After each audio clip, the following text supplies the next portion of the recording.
Good afternoon and welcome everyone. I'm Brian Ganz, musician in residence at St. Mary's College of Maryland.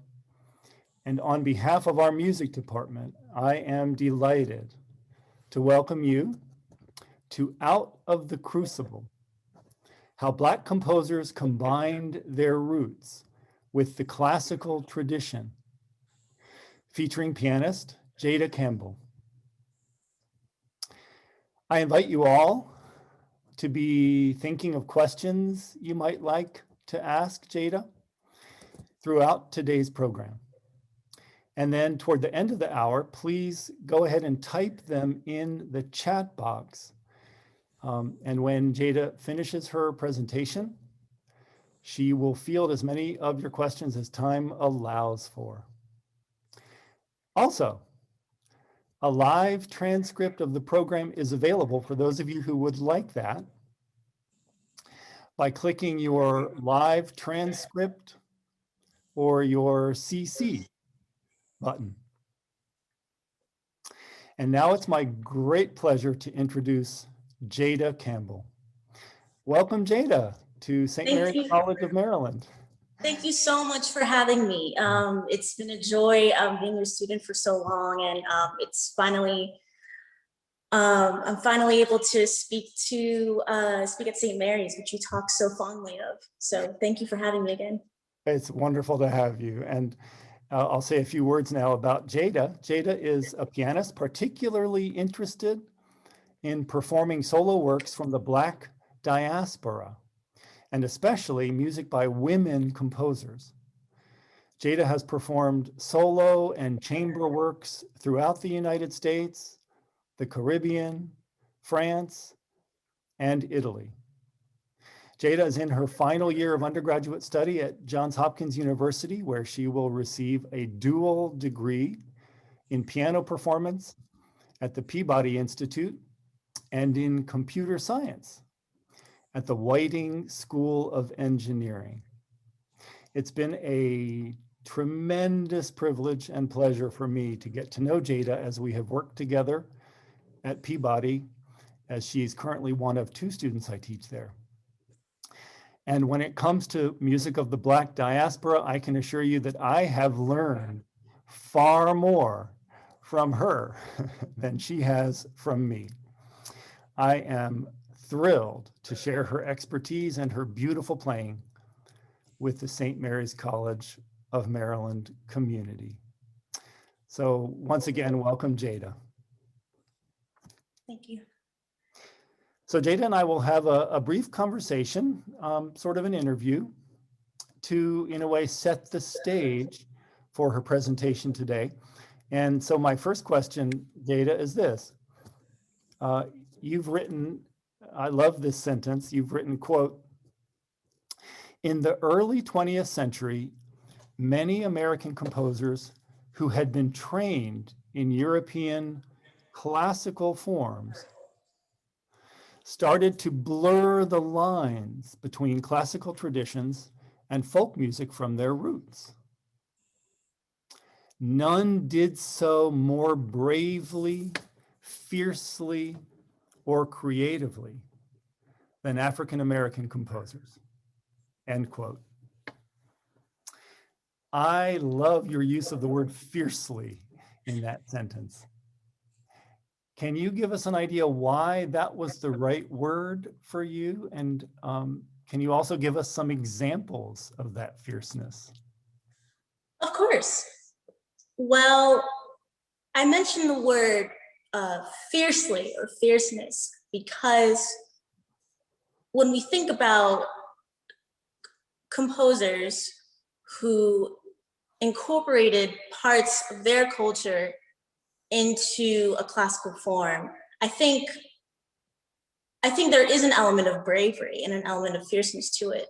But particularly when you're a composer from an underrepresented minority or a persecuted minority in particular, there is a kind of fierceness in that it is the ultimate mode of self-expression. Mm-hmm. And self-confidence and reassurance of identity, which I think as an artist is the bravest thing that you can do. And it's the fiercest thing that you can do. I think even within the concepts of European classical forms, for example, German composer Gustav Mahler, from the very beginning, incorporated his Jewish identity into some of his early symphonies. But particularly within the Black diaspora, many Black composers were persecuted and oppressed based on their cultural identity and because of their race. So to incorporate that world within the predominantly white European world of European classical forms is very, very brave. And particularly when there was a lot of backlash to it, which I will talk about later. But that's why when I look on these brilliant, brilliant artists and these brilliant, brilliant people and the lives and the musical output that they poured into the cultural fabric of American cultural music, I'm very fortunate and I'm very grateful for their bravery and their fierceness. Beautiful. Thank you. You know, maybe it would be helpful for our listeners now if you could give us some examples. You've been referring to Black diaspora music, Black diaspora folk music in particular. What are some examples of that folk music? And what might you be referencing today? And maybe you can give us descriptions, examples of some of that folk music. Sure. So I think I'd like to sort of clarify what I mean by Black diaspora. I think just for listeners who are unfamiliar with the term, Black diaspora refers to people of African ancestry who reside outside of Africa. So it could be anywhere from Black Brazilians, for example, or African Americans, what we know as African Americans, basically Black people that reside in the United States, Afro-Caribbeans, Black Britons.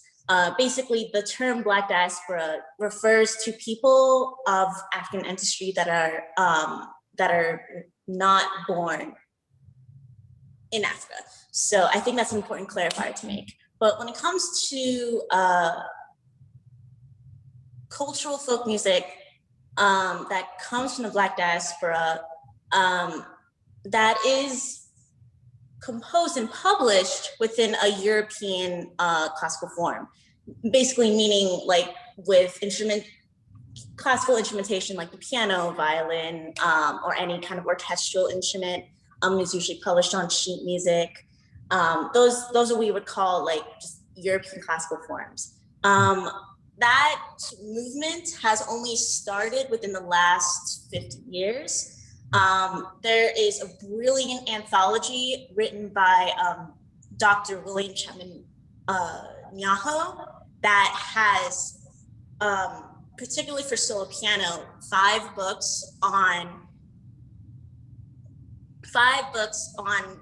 music that was composed by Black diaspora composers. And I would highly recommend it if you're looking at trying to find music that is from that particular demographic of composers. So, but as for that movement to sort of record and publish within using European classical forms to publish this kind of music, it's very, very new, but it's very exciting. Can you say the name of that editor one more time, that collector of that music? Sure. His name is Dr. William Chapman Nyaho. I can also write it down in the chat later if people want to ask about it for Q&A, but he's a brilliant, brilliant pianist and also wrote this brilliant anthology of solo piano works. And so what my interest is Black composers that wrote for solo piano, because solo piano is my instrument. But also these types of composers wrote for many different forms, for example, for choir, for voice, the brilliant, brilliant vocal works and brilliant vocal songs, brilliant symphonies, and brilliant brilliant orchestral works, brilliant chamber works. So they were not limited to the solo piano, nor were they limited to any other form. And these people could really do it all, just like any other composer.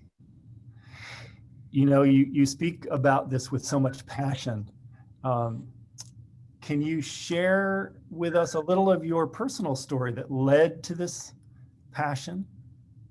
Sure. Well, I think as any classical musician, you grow up learning a specific canon, you know, like your Bach, your Beethoven, your Chopin, your Schumann, and there's a reason why this canon is in place, and there's a reason why this canon exists. And ideally, actually, this canon of works that frequently gets performed, frequently gets studied, was only developed in the last century. And it was developed with certain ideas in mind of who should be performed, and that frequently, if not almost entirely, excluded Black composers and frequently excluded women composers, for example. And even at one point, like excluded like Jewish composers, for example, and just for non-musical reasons, but I think just to present a certain narrative about classical music, which is just not true. So I think for me, whenever I look at any type of new work, I like to look at Black composers almost first, because I know that they bring a certain perspective and a certain musical upbringing and musical perspective that you won't find with Bach and with Beethoven and with Schubert.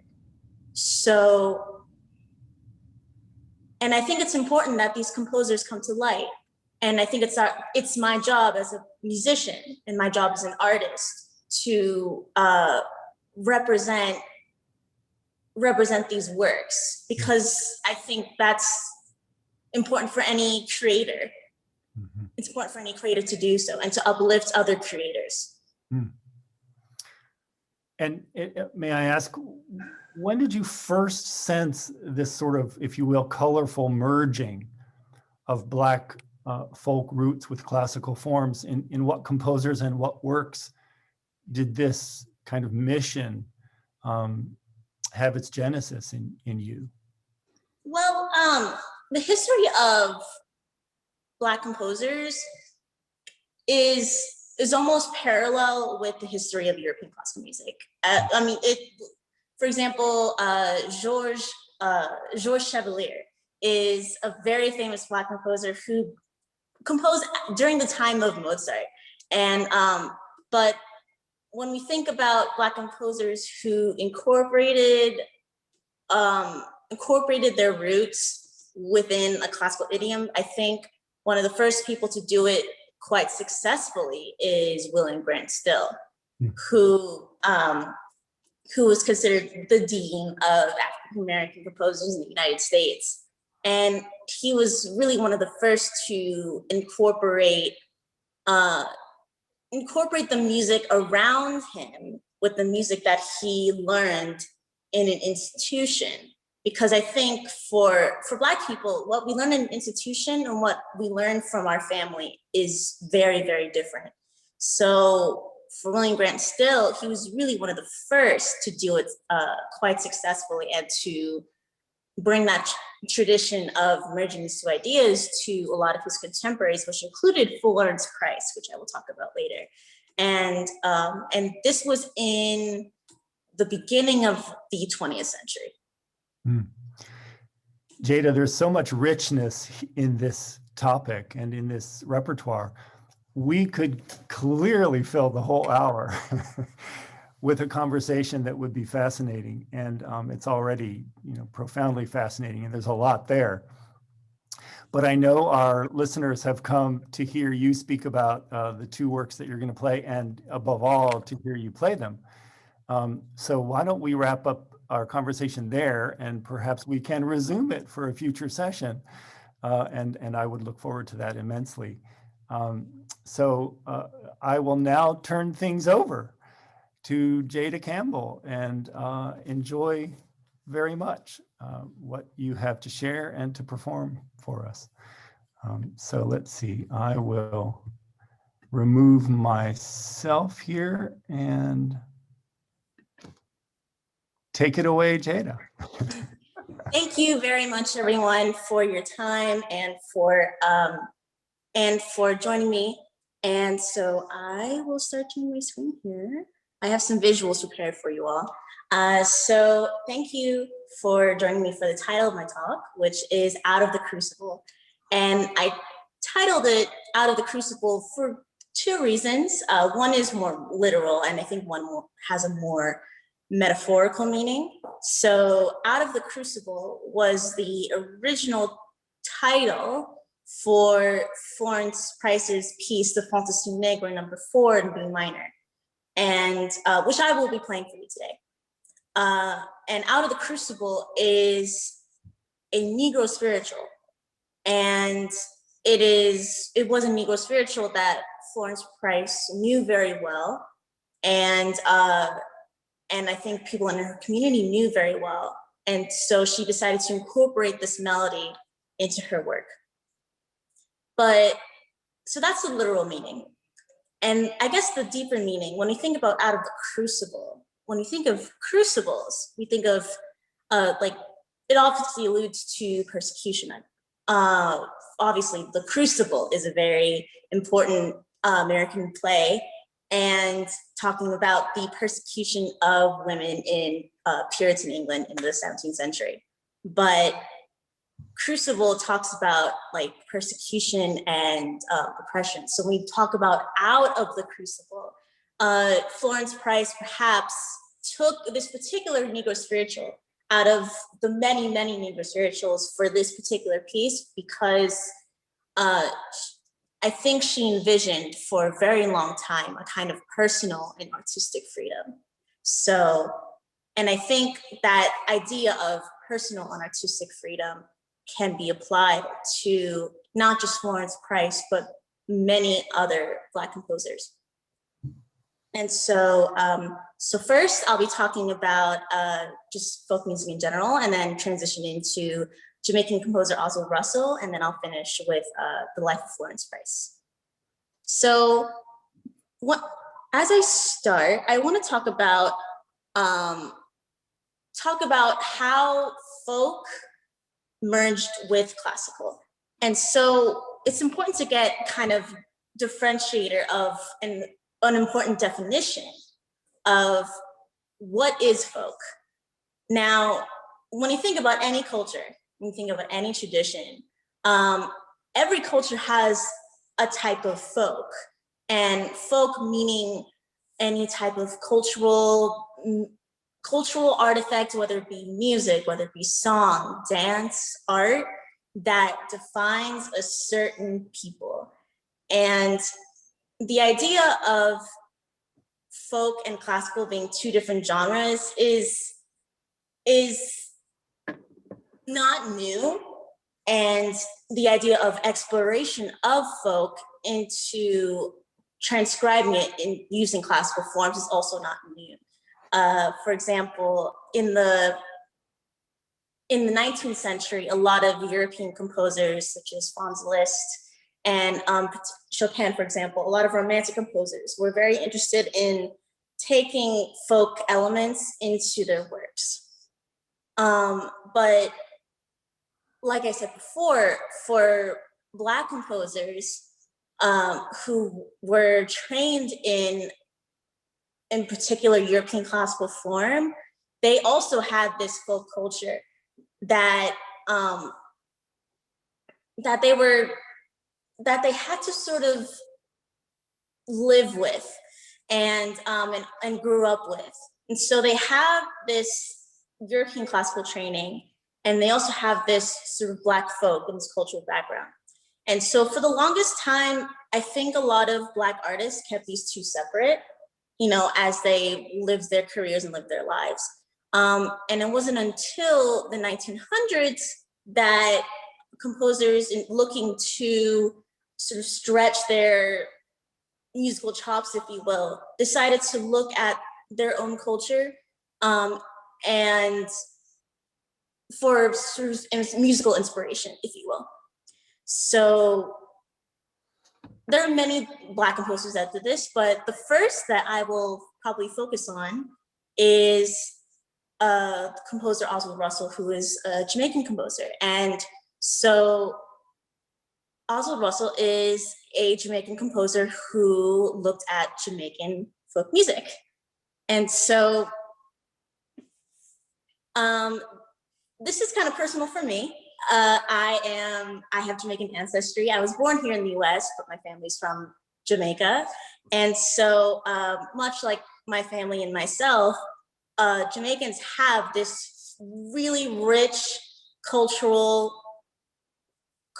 background when it comes to folk. Jamaican folk music in particular is extremely important to our national identity. And it's an idea that also Russell in particular took, this idea of establishing a national identity and using that as inspiration for his compositional works. So Jamaican folk music was, the history behind it can go back to slavery, where a lot of slaves would use music as a means of communication and self-expression within their community, and also kind of personal self-expression within themselves. A lot of these songs have stories in them. Most of them have maybe kind of moral lesson within them. Some are meant to amuse, for example, or some are meant to be more spiritual in nature. But the collection of these songs and the collection of this music is important to establish the Jamaican national identity. And this becomes particularly important when Jamaica declares independence from Britain in 1962. So, and that's where Oswald Russell comes in. So Oswald Russell was a pianist born and raised in Jamaica. He studied abroad in Paris and New York, actually at Juilliard, in his late teens and early 20s, and then returned back to Jamaica right around this time when Jamaica had declared independence. And around this time, there was huge interest in this new nation, which wanted to assert its cultural and national identity. And so for artists like Oswald Russell, he very quickly got to work in composing commissioned works for Jamaica's new national dance theater company. And he worked very closely with Jamaican choreographer Rex Nettleford in composing works that could be danced to in the traditional folk style. And so for the next 5 years, he worked really, really heavily on drawing inspiration from Jamaican folk and from Jamaican folk song in order to compose original works, mind you. So it's not like he was arranging folk songs, or not like he was merely transcribing them. Like, for example, a really famous example of this is Bela Bartok, who's another composer from Europe. He was composing his own original works, but that were heavily inspired from his own culture. And so after about 5 years or so, he worked on 3 folk vignettes for solo piano, which were then published as the Jamaican folk dances. So, and these were based on Jamaican folk songs. And so the second one of which is actually inspired by a very famous Jamaican folk song called Sammy Dead. And so the melody of this would be sort of center to this, but then it would be transformed artistically, and it would be transformed to different keys and into different inversions of this melody. So with that, I will stop telling you about these dances and I will perform them for you. So I'll be performing 2 out of these 3 Jamaican folk dances for you now.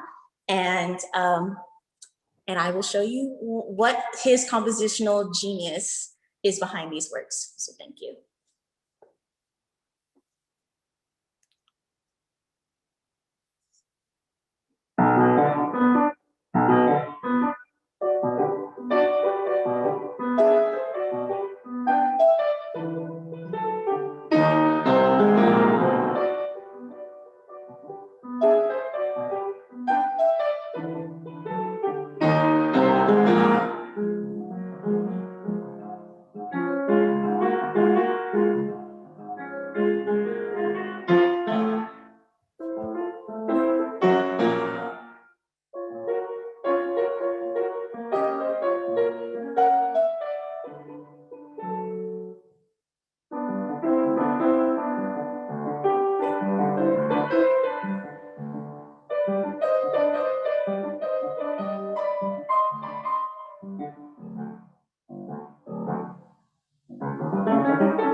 So that was the Jamaican Folk Dances by Oswald Russell.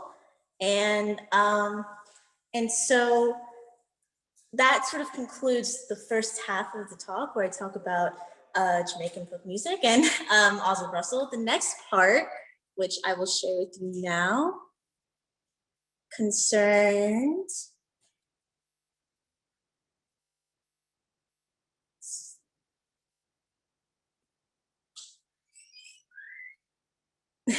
so this concerns American folk and Negro spiritual. And so I think this is one that's a little bit more familiar to our audience. I think just because I would assume most of us are from the United States. But when you think about American folk and the American cultural identity that kind of grew from the late 19th to early 20th centuries, there was a huge sort of ushering of a new American musical form.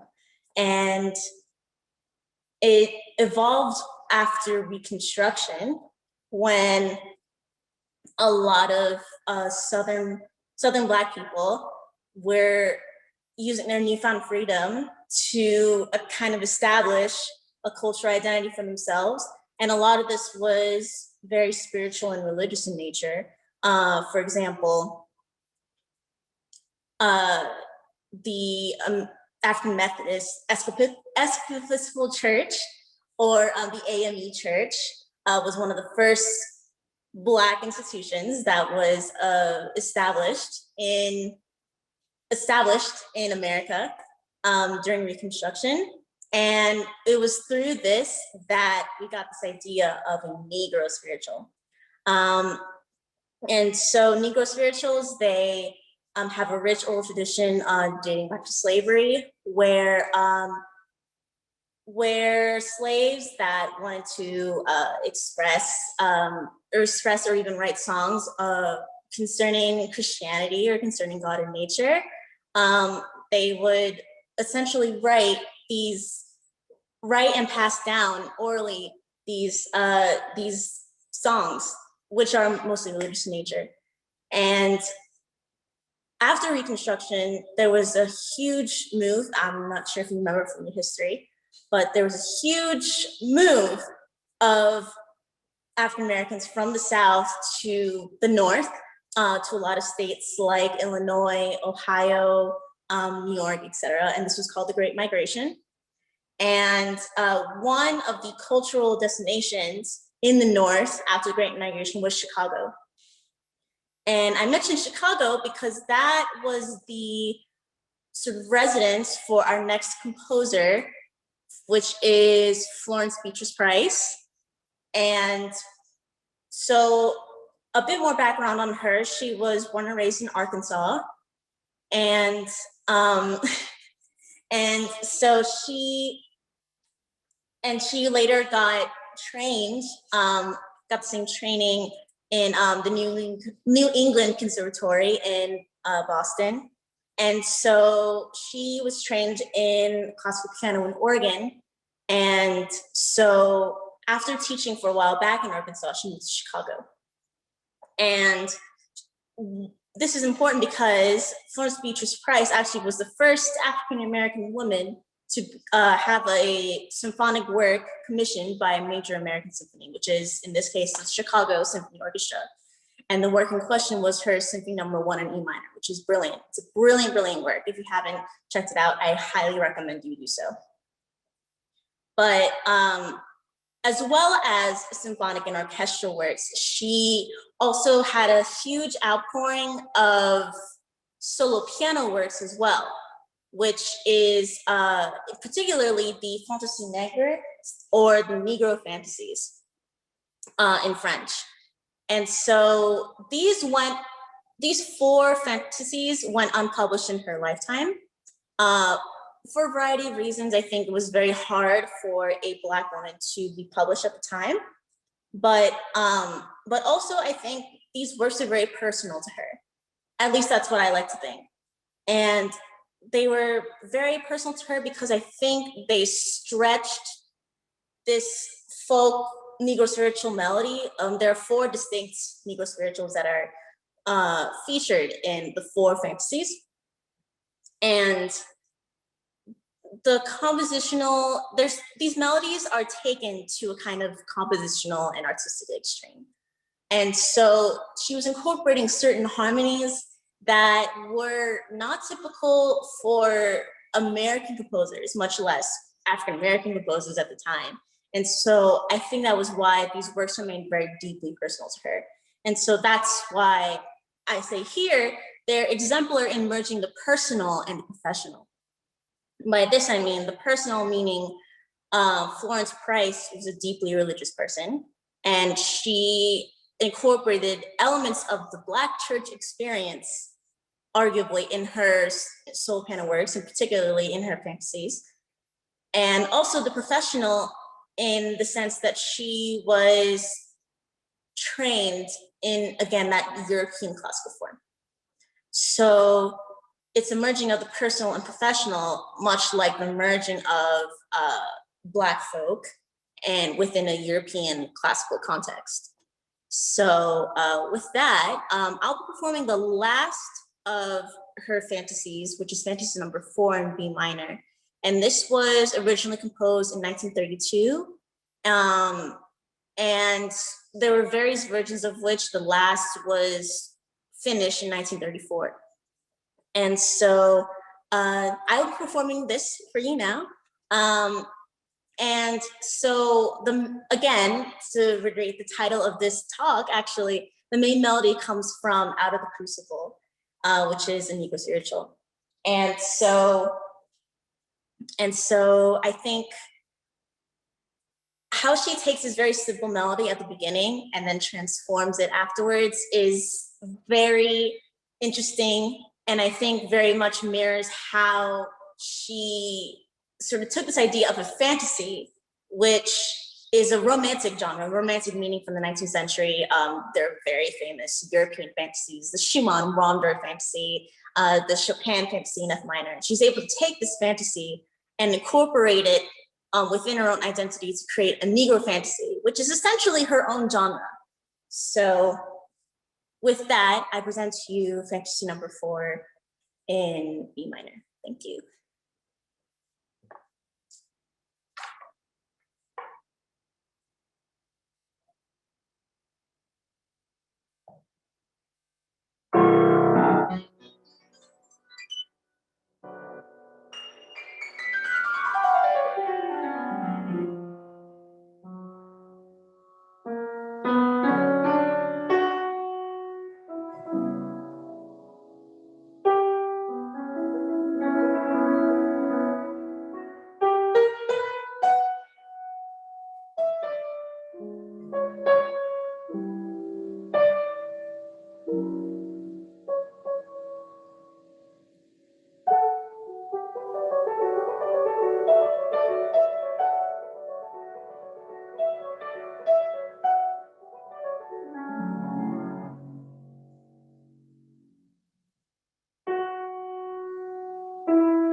So that concludes our talk.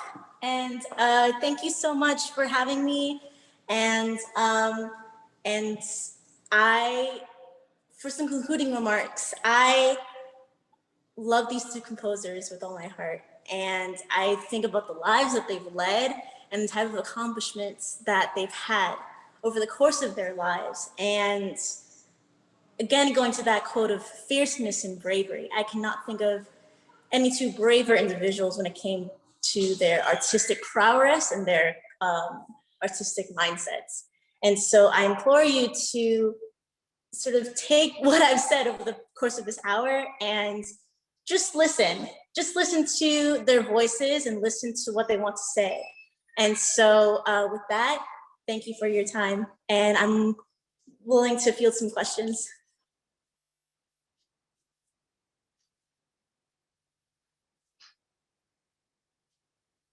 So, so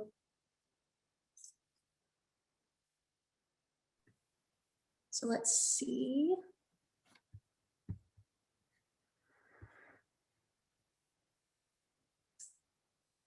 So Mr. Ganz asks, how has your exploration of this rich and varied literature affected how you see the music of European classical masters?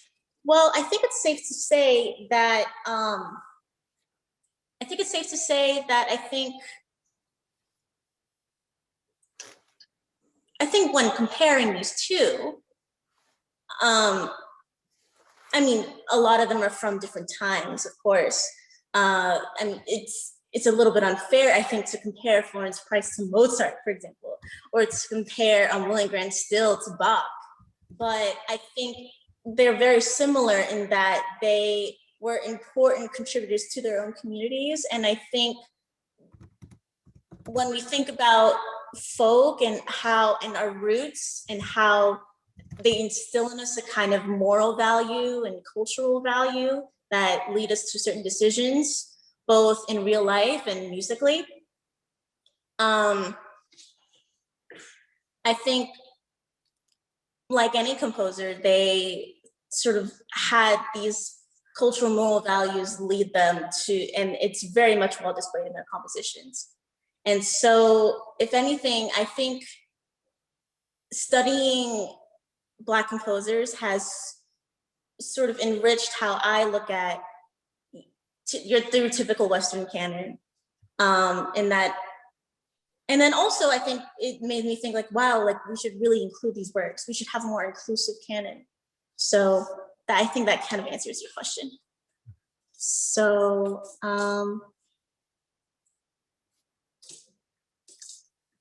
another question is, are there known recordings of Florence Price performing her works? So I think that for a lot of American composers, recordings at that time, like around the 1910s and 1920s, were really hard to do. and particularly if you were a classical composer. But so I think as far as we know, as far as I know, at this moment in time, March 12th, 2021, I do not know of any Florence Price recordings where she herself performed. But hopefully, I mean, but then again, also at this time, there are a lot of unpublished works or even unfound works of Florence Price. Like, we are still looking. Like, her compositional output is almost twice that of what we actually have now. And to the point where this very edition of the Fantasy #4 was published by Schirmer last year. So we are still finding more works, but there are many other pianists that have performed Florence Price and who are brilliant, brilliant, brilliant pianists. And I implore you to like look on YouTube, Spotify for those recordings, because I think they're beautiful and I think they're very exemplary of what she interpreted for her music. So, do you know if the musical experience of African diaspora peoples outside of the USA and Jamaica differed from what you discussed in your talk? I think definitely. First off, I think it's important to realize that like the Black diaspora is not a monolith. I mean, it's quite literally global. So, for example, the African-American experience is different from the Caribbean experience, which is different from the South American Black experience, which is different from the Black British experience, which is different from the Black French experience. So, but there is, I guess the one thing that does draw them together is this idea of a kind of community, of having these sort of two different musical ideas sort of swimming within them. And for most of them, they were able to either work with them in parallel and kind of keep them separate, or they're able to sort of merge the two. And it varies based on each composer and also the time that they were living in. So, which is why I think it's important to study their lives as well as study their music, because I think there's something to, because their experience as well as their music is important to think about when we think about the history of classical music. So,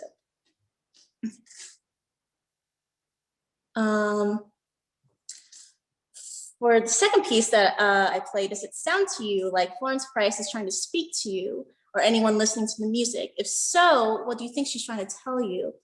I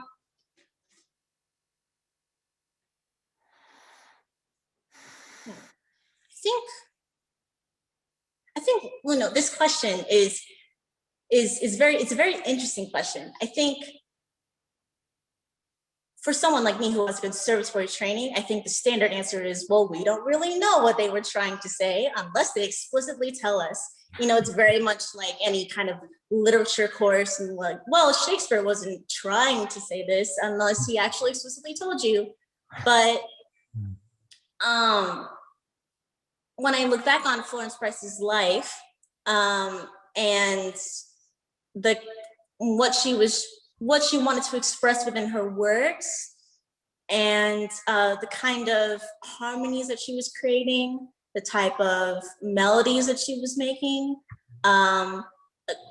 particularly, I think, in one of her greatest masterworks, which is her violin concerto, which I would also recommend, is that she felt in many ways like she was tied down by her race and her gender.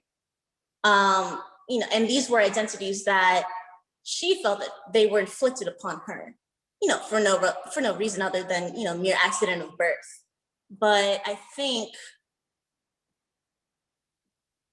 that she, in many ways, tried to exert a type of own self-identification that presents her race and her gender in a positive light. That's more of an asset rather than a burden. So within her fantasies, particularly that last one, I think she's always reaching for a type of self-assertion, a self-awareness, and a self-confidence that I think any Black woman wants to exert whenever they do something creative or do something artistic. So that's where I stand on that.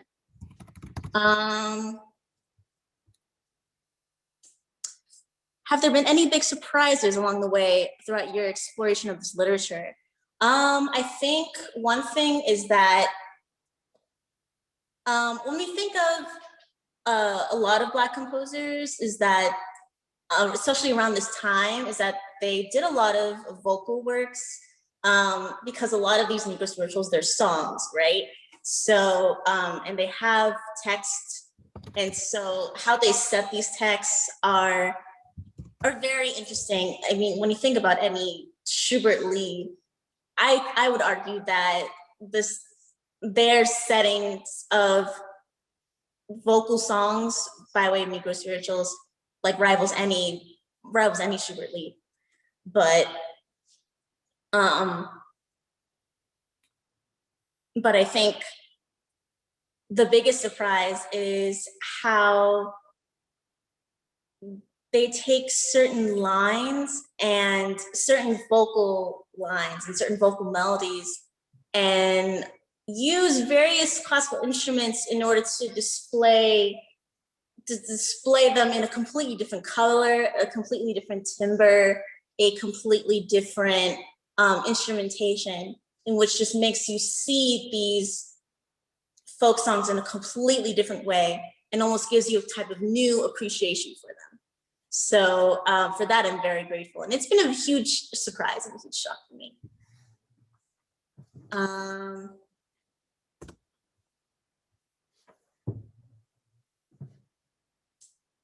Who are the Black performing artists, current and historical, that you recommend we follow up on?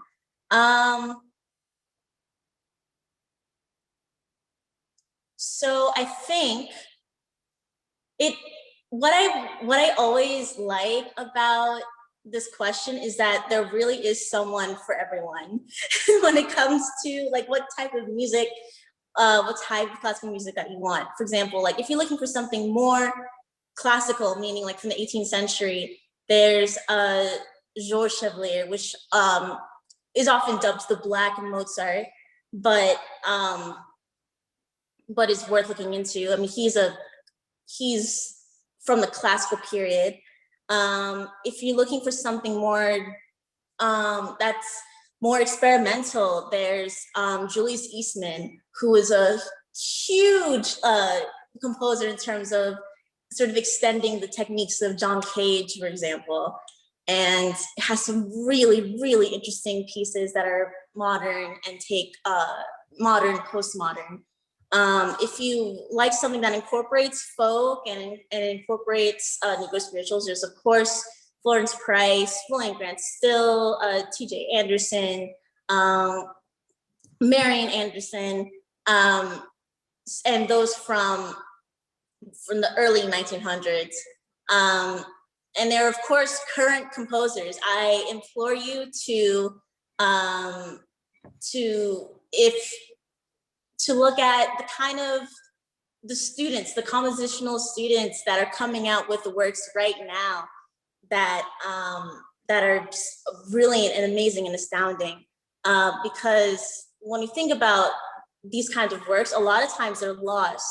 So it's up to us as an audience to find them and to appreciate them. Because I think in a way, you as an audience, even though you may not be a scholar or maybe a composer or even be a musician, like you're also doing the work and doing very laudable work, which I can really appreciate.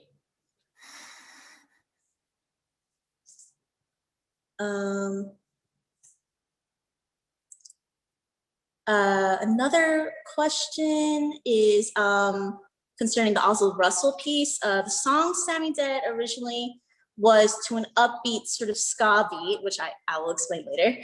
But it is really a sad song about a man killed by begrudging people envious of his agricultural success. This is a huge juxtaposition.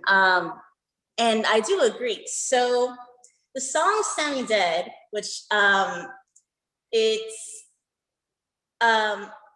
if you actually like look up on YouTube, like Sammy Dead folk song, it's a really upbeat, like it's actually an upbeat song compared to what I played for you. And but it's interesting how also Russell takes that and incorporates it into this beautiful, lush E major sound. But the lyrics, if you look at them, it's very tragic. It's about a farmer who was a very successful farmer, and his neighbors and his other friends were jealous of him, so they killed him. And I think being Jamaican myself, there's a kind of humor in that. Jamaicans are very literal, very humorous people. I think they're the type of humor that they have is just one that I think you just need to grow up with. And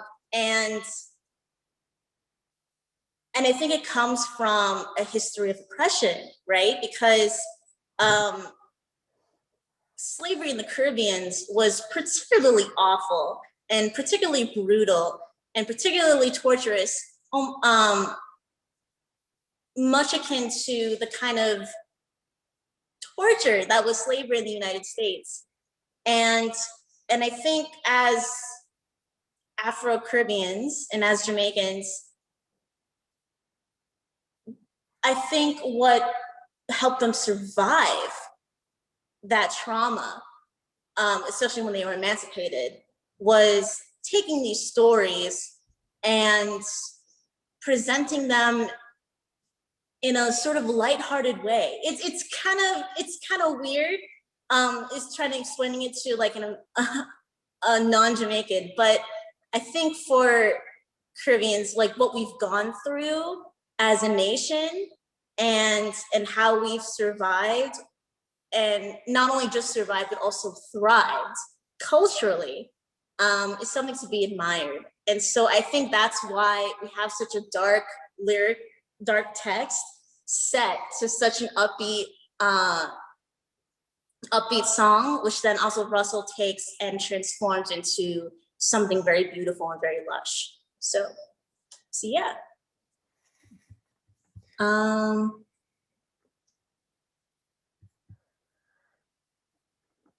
And I think with that, I think we're good. If I don't have any more questions, thank you so much for having me, and thank you, Mr. Ganz. You are so welcome. Am I muted? No, I think I unmuted. Jada, I cannot thank you enough for this hour. You have opened our minds and our hearts immeasurably. This was utterly fascinating and beautiful, and I know I'm not alone when I say that I can hardly wait now to follow up on all of these composers and artists and compositions and ideas and keep the exploration going. Thank you. And I say, let's do this again. And thank you all for joining us. Thank you for your comments and questions in the chat box.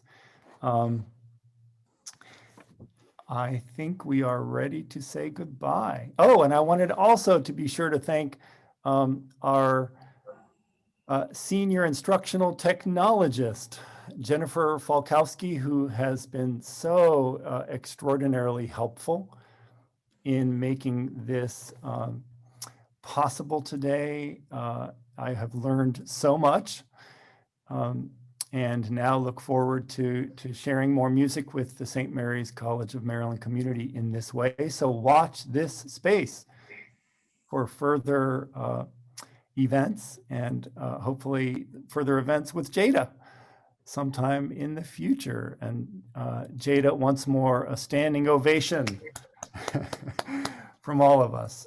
This was an absolutely magnificent hour. Thank you to all, and have a wonderful rest of your day.